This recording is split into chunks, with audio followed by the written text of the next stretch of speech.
if I can create companies and create wealth, what's preventing me from teaching others around me how to do the exact same on something that they're passionate about? So that's something I've just kind of taken it and ran with it. I love inspiring entrepreneurship. I think that everybody should be doing something that they have interest or passion for. Also helps with providing purpose and just kind of, again, building our community. My name is Ashish, and in 2020, I have a goal to tell 100 stories. In order for me to do that, I started a production company called Storyventure. Go to growwithstory.com and follow the journey alongside me. Travis, good to have you on. Thanks for having me, Ashish. I appreciate it. I'm really excited to actually hear from you. So go ahead and introduce yourself. Yeah, I'm Travis Nuest. I'm the owner and founder of Copper Leaf Company and live here in West Lafayette, Indiana. Really excited to be here. And actually, it's great that we were able to meet and you're like, hey, come tell your story. I'm like, I'm happy to, right? Yeah, you've got a really good story. And especially when it comes to how you ended up back in West Lafayette, right? Yeah. So go ahead and share that with us. Yeah, so my wife and I, we moved away because she had to do a residency in Dallas. And so we were there for a year. And towards the end of her residency, she's kind of like, well, where do we want to go now, right? Kind of that next step. And it's like, man, if we could go back to West Lafayette, I have a lot of connections. Used to work for a civil engineering company here in town, and I think I could start my own company and be very successful. And so my wife, she's wonderful. She's like, okay, I'll start looking, right? For her specialization, it's very specialized, hard to get a job. And out of the whole state of Indiana, Lafayette, IU Arnett was a place that had an opening. So luckily, we were able to come back to the area and kind of get started. So when we moved back, I said, okay, I'm going to start Copper Leaf. And at that time, it wasn't Copper Leaf. It was Nuest Homes, and I was just doing landscape. And, so that was kind of the start of where, Copper Leaf is now. And it was just good to get back to the area where I knew people, wanted to build a better community and kind of set up some roots here. And that was the move across the state or across the country. And when you're starting a company, that's not what you want to do. That's not the best thing to use all your resources when you're moving across country and then start a company at the same time.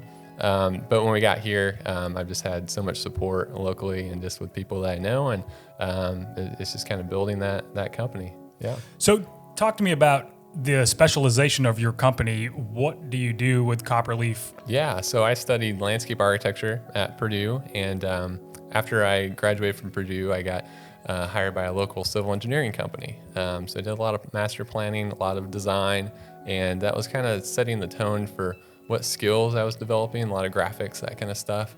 And when I set out to start a company, I initially kind of had this idea of, I just want to start a company, but I also was inspired by Richard Branson. So he has the Virgin brand and has different Virgin companies, Virgin Galactic and Virgin Hotels and different things. And but he also has his venture capitalism and then also his non-for-profit.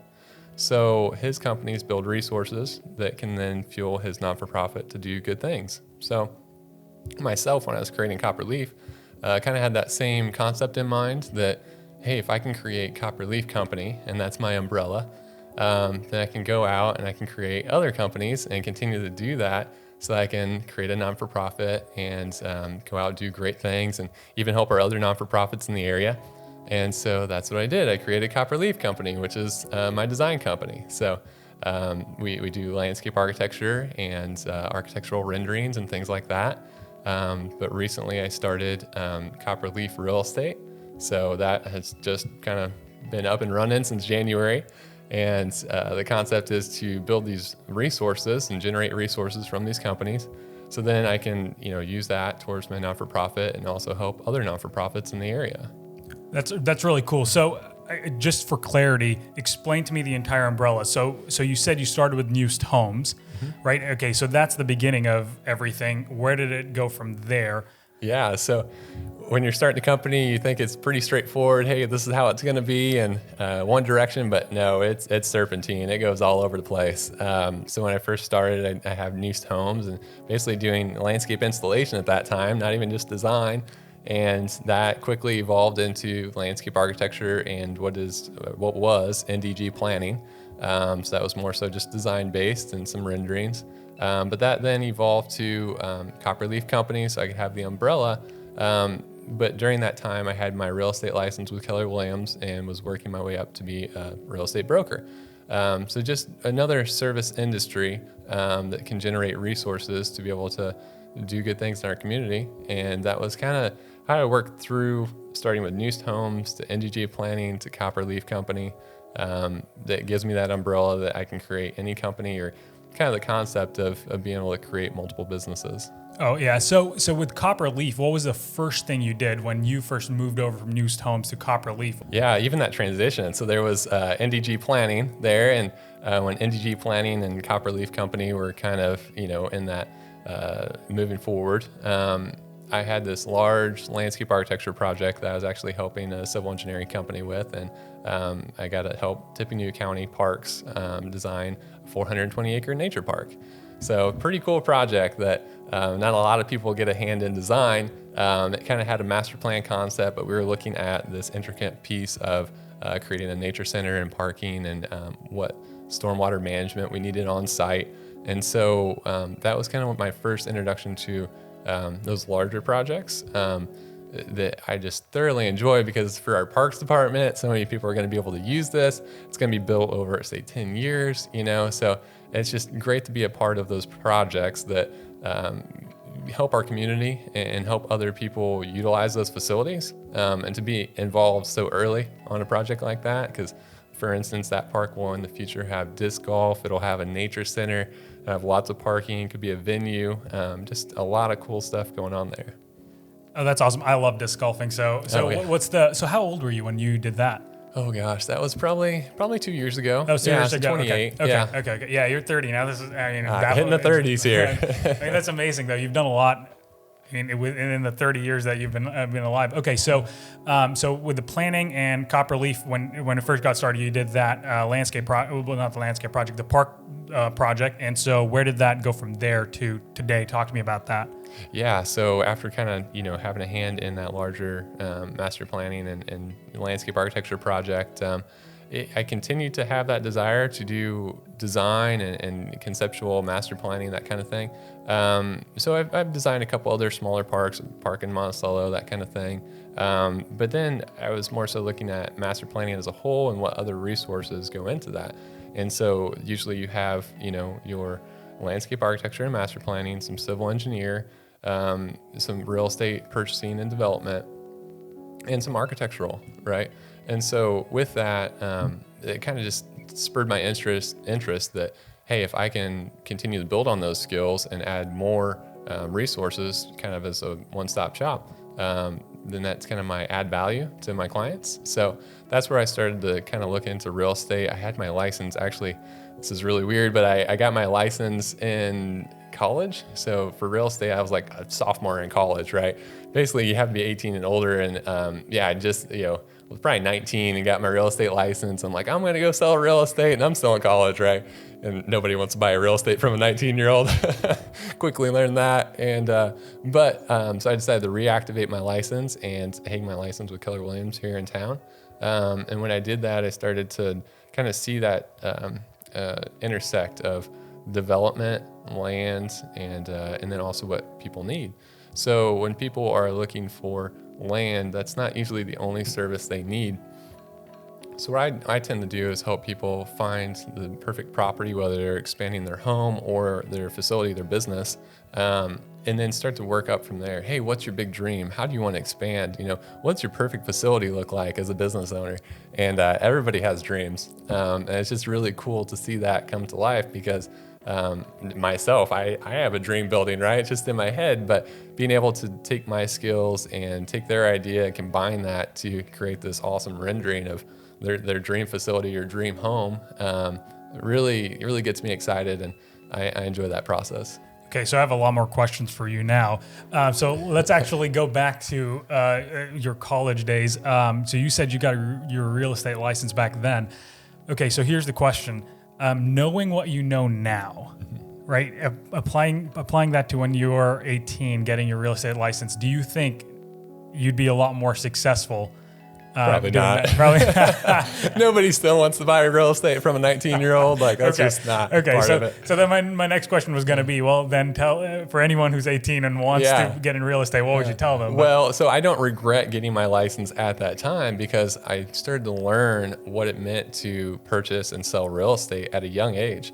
And so with that, I just kept building those skills in my mind. I guess I didn't really know, but I enjoyed development.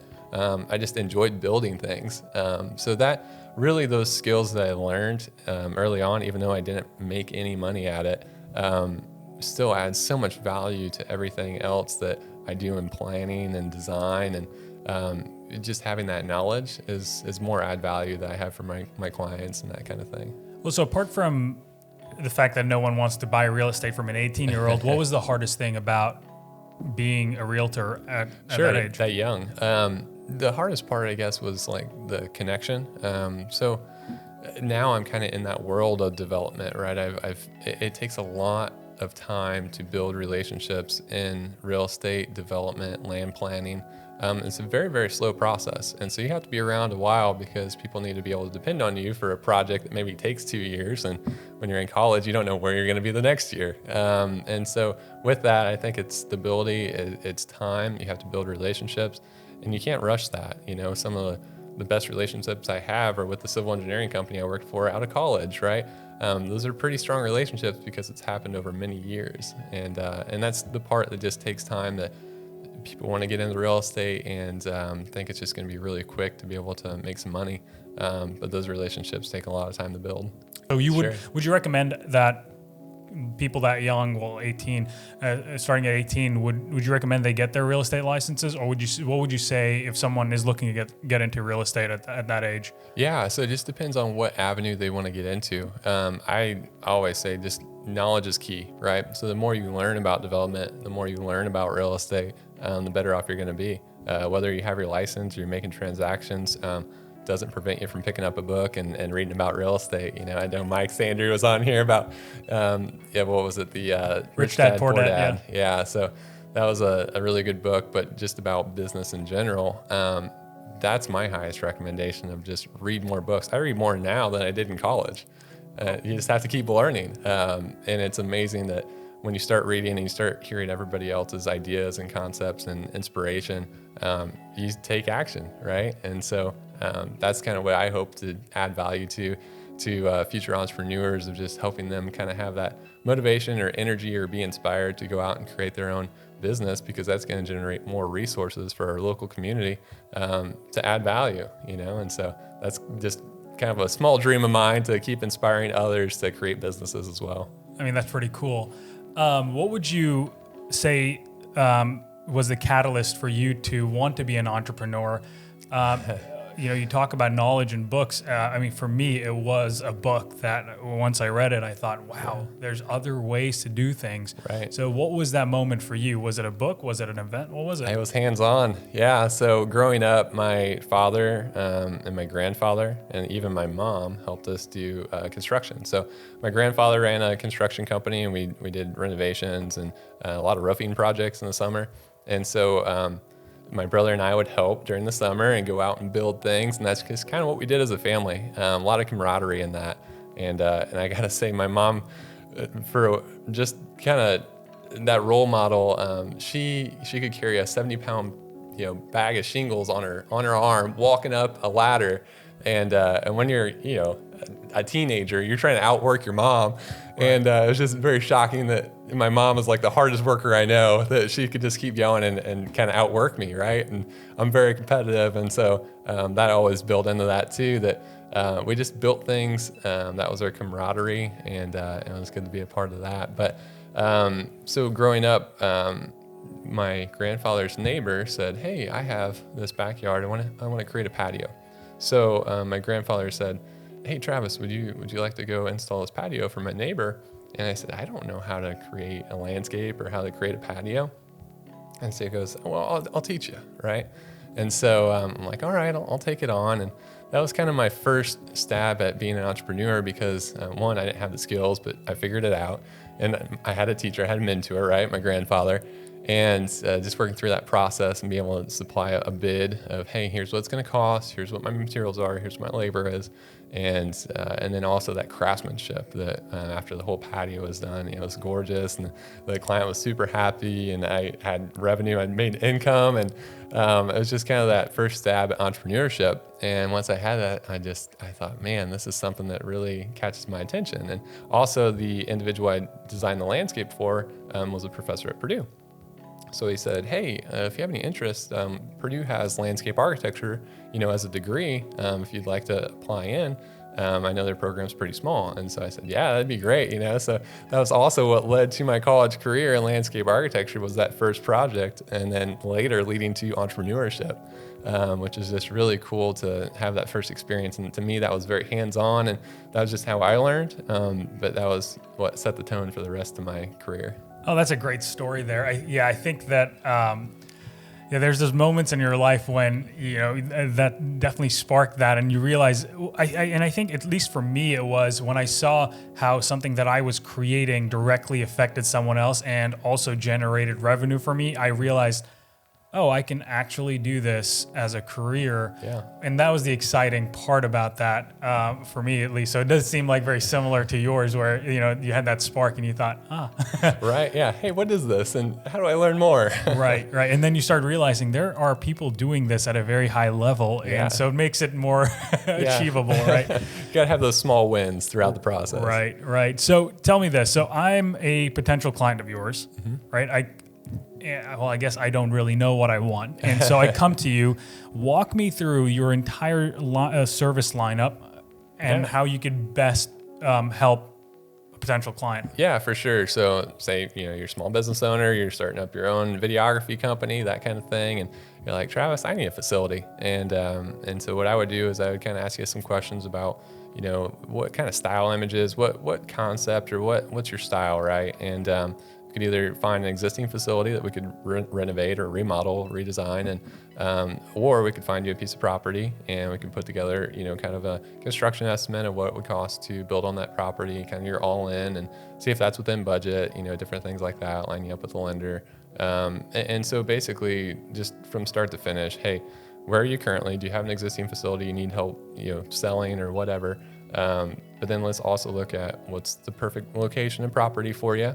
And then what's your future building look like? If we can design that building together and kind of take your thoughts and your ideas and have me put them on paper in a pretty picture, pretty rendering, that's something I really get excited about. And then once I show you, you get really excited about. So it's a lot of reward in that. And then just kind of that build process throughout. Okay, so say you give me the renderings and I say, this looks awesome. What's the next steps? Yeah, for sure. So then we'll go out, find the right contractor for you based on the building type that you are, kind of looking for. And then I'll just kind of be there throughout the process, ask questions, that kind of thing. Eventually you'll end up with a built facility, and I'll say, hey, you need videography, you go to Ashish, you go over here. And so that's just, I enjoy helping other entrepreneurs and other business owners, elevate their company. And so this is why this conversation's happening. I just really like helping other business owners. That's awesome. So okay, now that you've kind of gone into that, let's talk about the helping entrepreneurs and being a help to the community. Let's talk about Copperleaf and your work with the community itself. Yeah, for sure. So that's just kind of I grew up in a small town, Francisville, Indiana, rural Indiana, and it was kind of a role model of a community for me, because it seemed like every time we kind of had a challenge or somebody needed something or we needed a volunteer, everybody was right there to chip in. And so even my parents, they kind of helped with this 3-on-3 tournament we had in our local community. And that's kind of where I think I first learned, hey, you need to get volunteering. And that's something I volunteered with, and a lot of hours and that kind of thing. But that's what I guess spurred my interest in volunteering and creating this non-for-profit concept. It's not a non-for-profit yet, but it will be, to help other individuals in our community. So currently, I'm on the board of directors for Habitat. So I do a lot with them, and involved in the GLC commerce quite a bit. Builders Association in Greater Lafayette. So those are kind of the, organizations that I'm involved with, and we do a lot within that. But Copperleaf, actually last year, we created enough revenue that I was actually able to make a donation to Habitat, and our team went and helped on a specific day of just painting Habitat home, and that to me was super rewarding to be able to generate resources. And that was when I had just started out, and not much revenue of any kind, but able to contribute those resources to our local community with a Habitat build, and then to go and volunteer and be a part of that build and actually work with the individuals that are going to own this home. And they're working right alongside you because they have to have 500 hours then. And so it was a great feeling to be a part of that, and I'll never forget that. And I think that's what spurs my interest to continue to create resources and be involved in our community. So here's just a side question. So when you're helping out with Habitat during a build, are you thinking, this could be designed this way, this should be designed this way? I don't know if I should comment on that. No, it's just great to be a part of creating something that's a little bit bigger than ourselves, Sure. and regardless of the design. Yeah. All right. So talk to me more about just the importance of, like, why is it that you care so much about being involved with the community? I mean, you talked about, the growing up in Francisville and just, small towns, everyone does seem to come along, but why do you think that's important as an entrepreneur? Sure. So I actually read a book called The Richest Man in Babylon. And so this was a concept that really shed some light on what could be. And so with that book, basically, this merchant creates a lot of wealth for himself. And then the king comes and asks him to go out and teach these other individuals in his community how to create wealth. And so that same concept, I guess, kind of resonated with me, because if I can create companies and create wealth, what's preventing me from teaching others around me how to do the exact same on something that they're passionate about? So that's something I've just kind of taken it and ran with it. I love inspiring entrepreneurship. I think that everybody should be doing something they have interest or passion for. Also helps with providing purpose and just kind of again, building our community. So if I can inspire a couple people to go create their own company, and that provides wealth for them, and they also donate some of that wealth to non-for-profits and do good things in our community, that creates what is the richest Babylon, right? So West Lafayette could be the richest Babylon in the state or in the country, right? So that kind of gets me excited in the morning of, hey, who can I inspire? Who can I, go out and help or promote? And that's just something that resonated really well with me.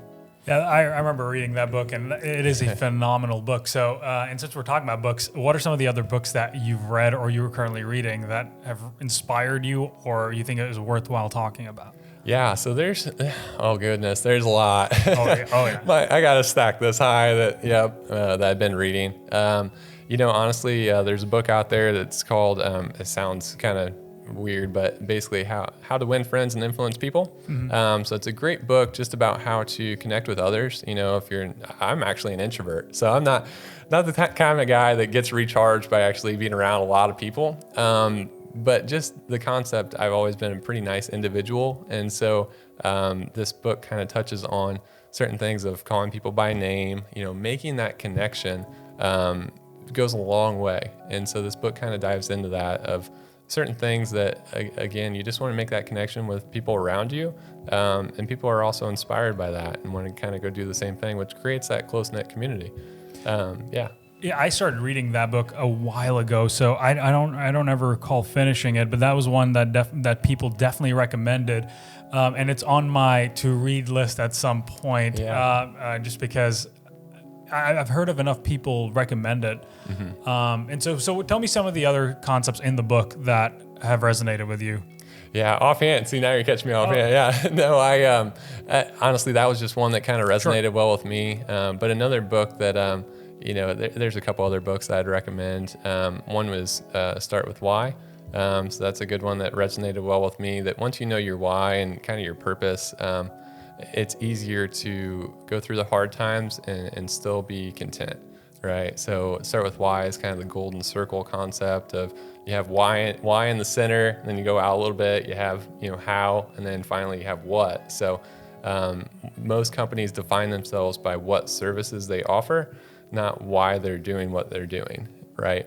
So if I define myself by inspiring others to be entrepreneurs, that's different than saying I sell real estate or I design, concepts or landscapes, So that gets me through the hard times. But until you go through that process or read that book, it sometimes is kind of in that gray area.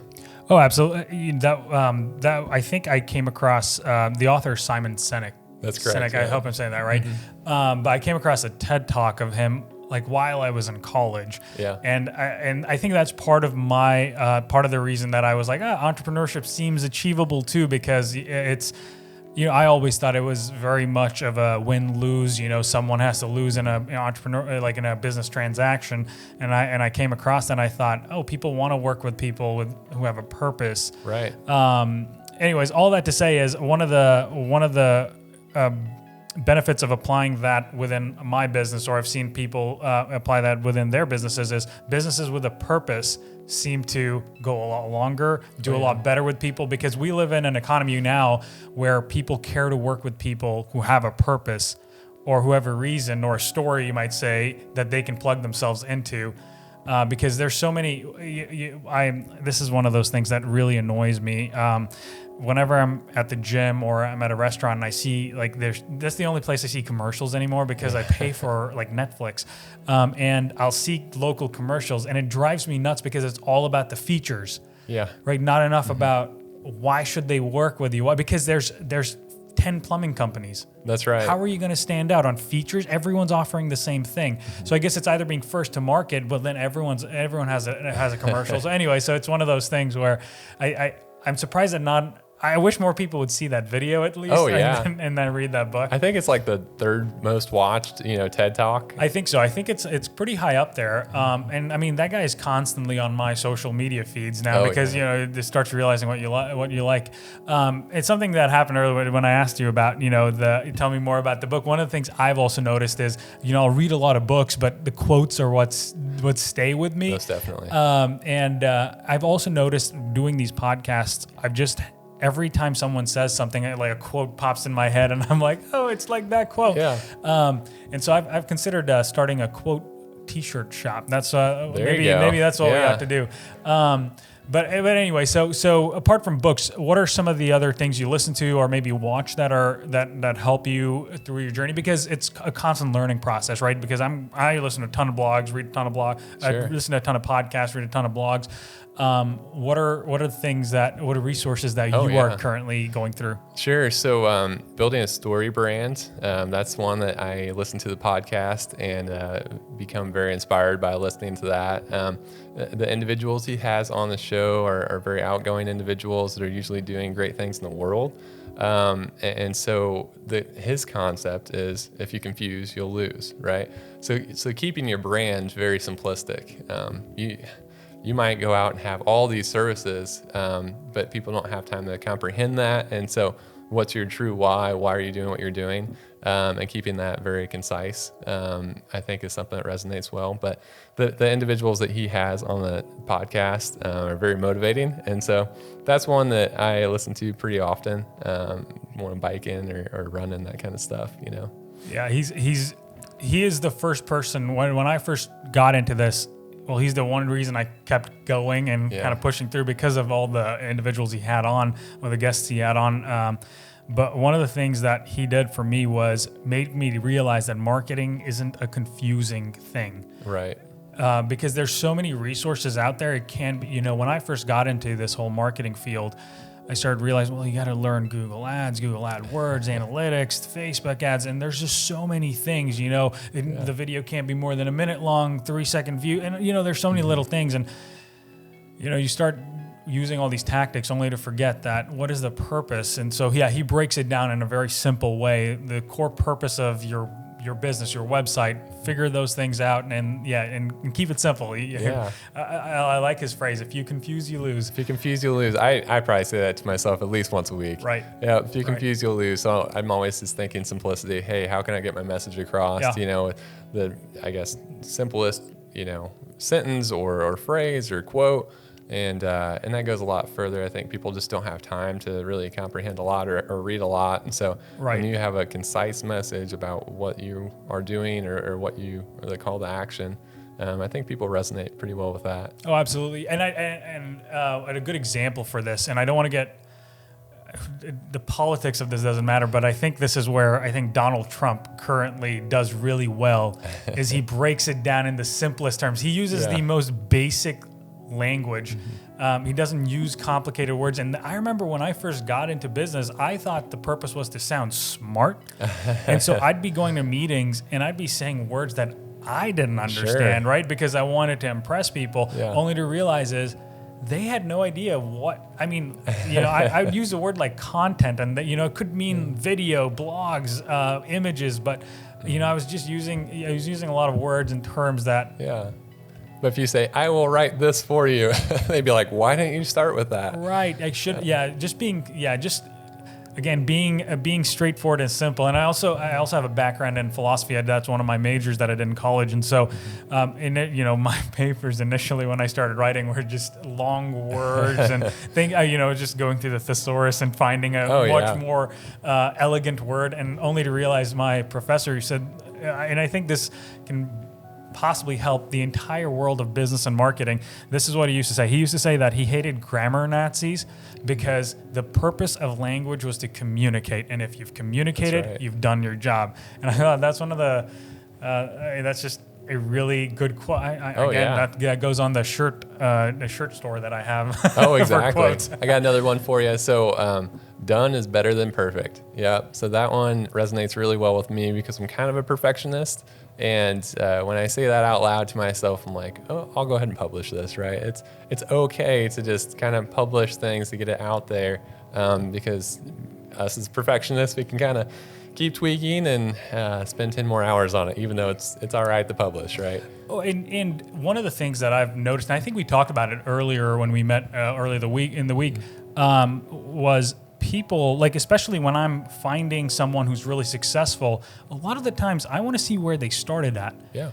And if I don't find, a video or their work that's, like something that I can relate with, I think, they were probably born with it, or I just don't relate with them as well. And you've lost that. So publishing, this is kind of what I'm doing right now is, actually on Facebook, I've been kind of publishing my thoughts. Every time I go running, I'll have like thoughts and I'll get done. Right? I'll publish things. Yeah. And most of the time, I look so stupid because either there's things I probably messed up saying, hair's or not my hair's not perfect, Yeah. and it used to really bother me, and now it's like I got to get over that fear, because or else you're never gonna get started. That's right. In the name of perfection, no one's gonna know you. That's right. Or you don't know who you're inspiring, right? So by you publishing that, or by you going to speak or being a mentor to somebody, you might not know how much you really inspired them until 20 years down the road when they come back and they say, hey, you came and spoke to my class, and I was one of 20, 30 students. I never actually came up and said, hey, thanks for speaking, but now I am an entrepreneur because you came and spoke, right? Yeah. That's just kind of a dream of mine, that the more people we can inspire by the Facebook posts that we post, or just the content that we're providing, I think it's gonna inspire a lot of people. So talk to me about, we talk about done is better than perfect, right? You're not coming across, and that's not inspiring you if you haven't had a lot of failures in the past, or if you haven't really struggled with, being out there, or, just, you're not going to be successful out of the gate. So talk to me about the failures that brought you here. Yeah. Because we've talked about a lot of successes of what you're doing. Sure. What brought you here, though? How did you get there? Yeah. So when I first started out, I guess I really didn't define what failure and success meant until I was kind of in the thick of the weeds. And so once I defined what failure to me was, which when you're starting a company, it's really just keeping the doors open. Can I keep doing what I'm doing so that I can use my resources to keep the doors open? And that's kind of all you need. And so once I defined that, success looked a lot better, right? Because I'm like, well, I'm doing better than that. I don't have to shut my doors. I can keep doing what I'm doing and keep that dream in mind. Got to have a large support staff, right? So my wife, Holly, she she supports me through a lot. And sometimes I'll go, why don't I just go get a real job, right? I'll just go get a paycheck. And she goes, you want to be happy. You need to keep doing what you're doing. And I go, yeah, you're right. So it's good to have those people, you know, kind of in your back pocket of keeping you in check. And sometimes people around you, it's crazy, but sometimes they know you better than yourself. They just know your personality, and they know that, hey, you know, today's a rough day, but tomorrow's going to be better, and we're going to get through this, right? And so financial crunch was usually kind of that first startup. It hit me hard because I was coming from a salary, and the failure of not being able to kind of provide, you know, was a hard concept. And so not making much money in that first year was kind of, I felt like a failure. But once I defined what failure actually was, I was succeeding because I'm keeping my doors open. So kind of have that different look on what failure is, and then define what success is. So if my goal is to go out and inspire one entrepreneur, and that's why I have my companies, that's achievable, right? I can do that. And so kind of taking a different look at what you're creating helps with the failure and success platform.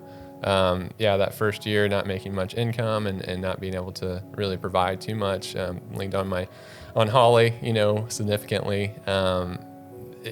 That was what could have been viewed as failure. But to me, since I rephrased it and kind of knew what success looked like, you can turn it into a positive, you know? And I'm sure, and I want you to expand on this, as the long-term vision, because you're not going to do what you're doing, go off a salary job, if you don't have a long-term vision. So that's right. Let's go into that a bit. Yeah. So that again comes right back to the richest man in Babylon, right? So success and wealth is not built overnight.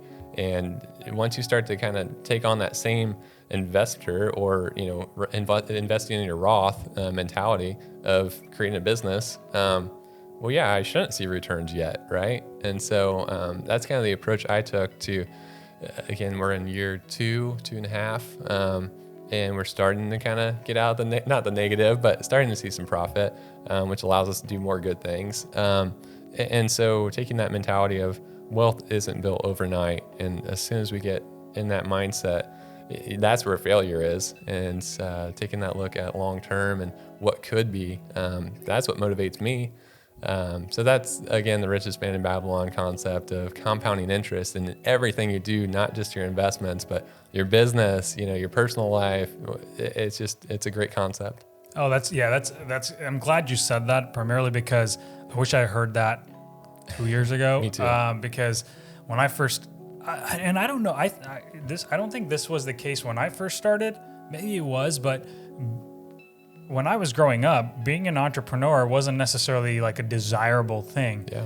But now everyone seems to want to be one, and I think primarily because of the dream, or the dream that's purported, which is, you know, you can have your own time, you know, make your own schedule, make as much money as you want.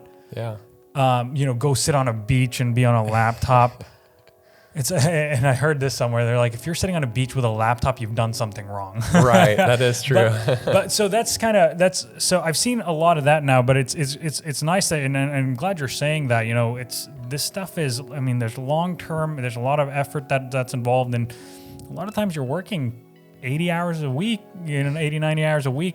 Yeah. Because, I mean, even to match up to what you would be making, or even right. not that when you're getting started. The ongoing joke is that you work 80 hours so you don't have to work 40 hours at your previous job, right? Just so you have some flexibility. It's the most bizarre lie that's out there right now, but I'm glad you're talking about the hard work that it takes. So for someone who's looking to start a business or looking into being an entrepreneur, what are things that you would actually recommend to them that they be aware of getting into it? For sure. So kind of starting out, you know, I bootstrapped my company, so no loan, basically just kind of working as hard as we can, many hours, and making it so that we can have a profit. So with that, you know, I always recommend to stay super lean. Just if you don't have expenses, then you don't have to have much to keep your doors open. So that's kind of how I got started, to, you know, keep the expenses down as much as I could. So I took on everything. Eventually, as you grow, you start to delegate and start to not do everything yourself. But that's kind of an easy way to get started. That if you take on those responsibilities and put that on your shoulder, There's another book out there, Extreme Ownership. So that's a good one. I kind of take that mentality. If I can take it on myself, I have no excuses to blame other people of why I'm not succeeding. And so when I started thinking in that mentality, it made it a lot easier to keep pushing forward and just keep doing everything myself, and starting to develop a team. And that's my advice to other entrepreneurs: is start lean. Make sure that you know that you're getting into a sacrifice situation for the next couple of years, because it's probably not going to have much wealth in that beginning. Realize what you're building, but ask yourself why you're doing it. Because if you're starting a company just to start a company, then you're probably going to fold under that first year. But if you actually have a true meaning and true purpose behind why you're doing it, it's easier to keep going and to have that purpose. That's awesome. Again, advice I wish I had heard like when I first started 5 years ago. What are some of the failures you've seen of other entrepreneurs and things that people need to be aware of? I think you mentioned some of the things that help you be successful, but Yeah. what are the things you've seen in your time as a business owner? Sure. I think it's growth too quickly. I'm cautious on the growth side. So people that expand too quickly, take on more employees than they need to. Again, if you stay lean, you can usually hire out a lot of things. So kind of touching on the entrepreneurship side of why I think it's becoming more popular is because I think there's also a lot of freelancers out there that are working from home, but we're doing the same job that they were getting paid for at their old job. So it gives them flexibility and can work at home, but yet they're doing the exact same thing and they're their own entrepreneur. So I think that's kind of the next growth of maybe where we're heading. But also with that, then we don't need as much office space. That'll be repurposed, or you grow too quickly and have too many employees and just have, again, not that lean scalability. There's this podcast that I listen to. This guy, he's a guy out in Utah, but he talks about offer creation but he has a lot of good business advice, and one of it is, the same thing as you're saying is, don't scale too quickly, because there's that whole idea of taking in a lot of money and growing a big company and hiring people seems Sure. to be kind of idealized, when you realize that if you don't have cash flow to help that, you're going to only lead people to disappointment. That's right. And there's a book out there called Company of One. And so what that concept talks about is that lean startup, or just kind of looking at industry in a different light. So what used to be, hey, here's how many employees I have, here's how large my company is. Now we can look at, well, here's my profitability, and that's success, right? So if I have less employees and no building, or how that plays out, that can also be defined as success, as profitability. And so often we looked at how large these companies are, but we never really looked at their profit margin. It's just a different way to think about your own company, of what you need, what you don't need, and what your profitability is, because sometimes it's just more headache and you're just taking on more problems. So because you've talked about Donald Miller and Story Brand and purpose, and you kind of wake up every day with knowing your purpose. Talk to me through a day in the life of Travis. What does that look like? How do you set yourself up for success? Yeah. What are the things you're doing there? Oh yeah. So it's a bad day if I don't go out and work out first thing in the morning. That's the key to a successful day for me. If I get up and I either go for a run or go hit the gym, it sets the tone for the rest of the day, because I'm energized. It usually gives me a half hour to an hour to think about what I'm going to do that day and generate those thoughts and ideas and kind of the action plan for the day. And then, just kind of start my day, send some emails, kind of responding to people. And then after that, it's off to meetings, usually meeting with people about land, or kind of what they want to see in a future home or business, and then kind of designing some ideas. I very much work out of my house, so I'm constantly going and coming back and kind of working on some design stuff in between. And then it's a lot of meetings, whether it's volunteer meetings for committees. Recently had GLC not too long ago. I'm part of Tippy Connect. So lots of different committees I'm involved with have time requirements that also are part of my why I'm working and then I'll come back from those and keep designing and working on contracts and that kind of stuff. And then usually evening, I'll sit down with my wife and have dinner. And some of the time, I guess I have showings and things like that keep me away. But just trying to spend time in the evening with my wife, or sometimes we'll go out and work out in the morning. And so it's another hour that we get to spend together that we don't always have. So that's very enjoyable. Okay, so what's the future for Copperleaf? Yeah, sure. So again, Copperleaf is kind of that umbrella. So I would like to continue to create multiple companies, Copperleaf companies that generate resources that go out and do good things in our community and kind of build that non-for-profit eventually. And so right now it's just kind of building the real estate company that I just created, also building the design company, Copperleaf company, keep doing more design work, and we're working on architectural renderings and things like that. So I actually was able to be involved with the Ripple company, the new building going in downtown on Main Street, across from East End Grill.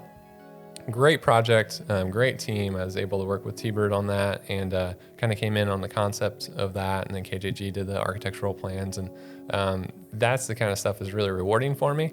So I would like to continue to grow that and help businesses with the kind of the building concept. And I think that that's going to lead to more work as well. I can't reveal the other companies that I'll eventually start, but you can keep an eye out, because there'll be more.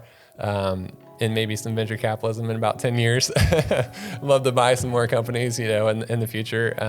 But that's all for that purpose of creating a non-for-profit, and also helping our local non-for-profits do great things, because there's so many people that are willing to volunteer their time and go out and build this awesome community. It's just a matter of setting up a platform which they can do that. And so part of that is also trying to inspire, other entrepreneurs.